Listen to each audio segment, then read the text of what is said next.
Alors, bonjour chers abonnés, j'espère que vous allez bien. Donc, mon séjour tire tranquillement vers sa fin et ça a été un très bon séjour. Comme je l'ai déjà dit une fois, les objectifs sont atteints. J'ai remarqué une chose que j'aimerais apporter au plus grand nombre dans mes consultations. J'ai remarqué généralement que les enfants qui passent avec les parents veulent que l'enfant aille étudier dans une filière, dans un programme qui plutôt plaît aux parents et non à l'enfant. Et dans la majorité des cas, on ne demande pas qu'est-ce qui passionne l'enfant. Et c'est à ce niveau, je vais apporter un peu plus d'explications. Regardez, je ne dis pas que c'est mauvais, non. Mais dans le contexte nord-américain où l'enfant s'en va étudier, ça n'a pas lieu nécessairement d'être. On peut influencer le choix d'un enfant. Ici, je sais, quand je dis ici, je veux parler de l'Afrique. Dans certains pays, ce n'est pas seulement l'Afrique où c'est les parents qui décident de ce que l'enfant doit devenir dans sa vie. Donc, c'est ça au regard des réalités, des expériences qu'ils ont, évidemment. J'ai rien contre ça. Voilà. Donc, on peut voir généralement les parents qui disent l'enfant va devenir un médecin, un magistrat, un avocat, un ingénieur, un professeur d'université, ou ainsi de suite. C'est bon dans le contexte africain. Mais ce n'est pas exactement la même chose quand on se déplace au Canada. Pourquoi? Parce que à partir d'un certain niveau, les emplois sont également valorisants. Je veux dire, bon, la valorisation qu'on peut tirer d'un emploi n'est pas nécessairement liée au titre d'emploi, n'est pas nécessairement liée à la fonction même que vous exercez. C'est ça. Je vais donner un exemple simple pour élucider ça.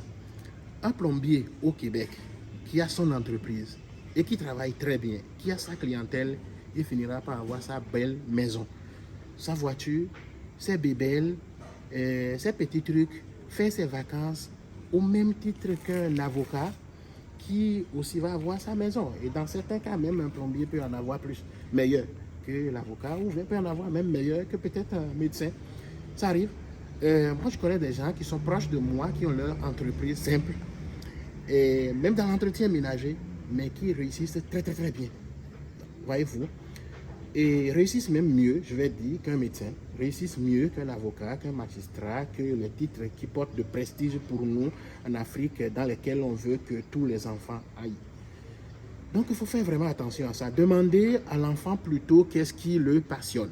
Ou demandez à la personne que vous voulez accompagner, aider, qu'est-ce qui la passionne. C'est de ça il s'agit. Et c'est surtout ce que nous remarquons en ressources humaines où on parle de rétention et de fidélisation.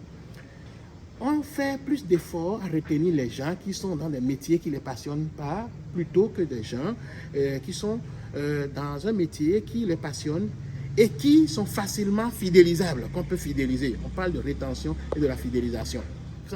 Voilà, donc c'est cette pression-là qui fait en sorte que certains enfants vont craquer.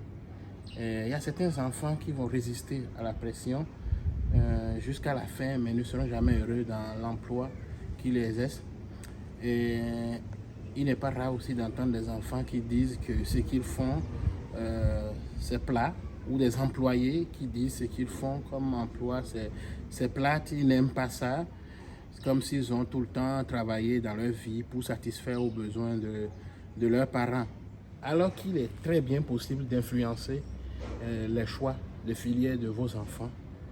Mais ce n'est pas à la veille d'entrer à l'université qu'on peut réussir à le faire. C'est un travail à commencer très tôt dans la vie de l'enfant. Quand il commence à parler, quand il est capable de comprendre. Déjà, c'est à partir de ce moment-là que, à travers la lecture que vous lui faites, les histoires que vous lui faites, les vidéos que vous lui faites écouter, et toutes sortes d'éducations que vous lui apportez et qui sont probablement orientées vers ce métier-là que vous trouvez important, que vous trouvez qui a de prestige. Et c'est ça qui peut travailler, qui peut agir sur l'orientation de l'enfant et non pas à l'âge adulte.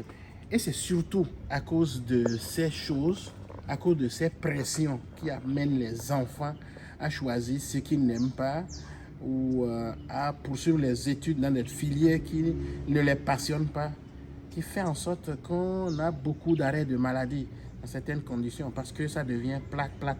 Ce que vous faites, vous ne l'aimez pas, donc vous ne savez pas pourquoi vous vous levez le matin et vous rendez au travail. Merci de m'avoir écouté et à la prochaine.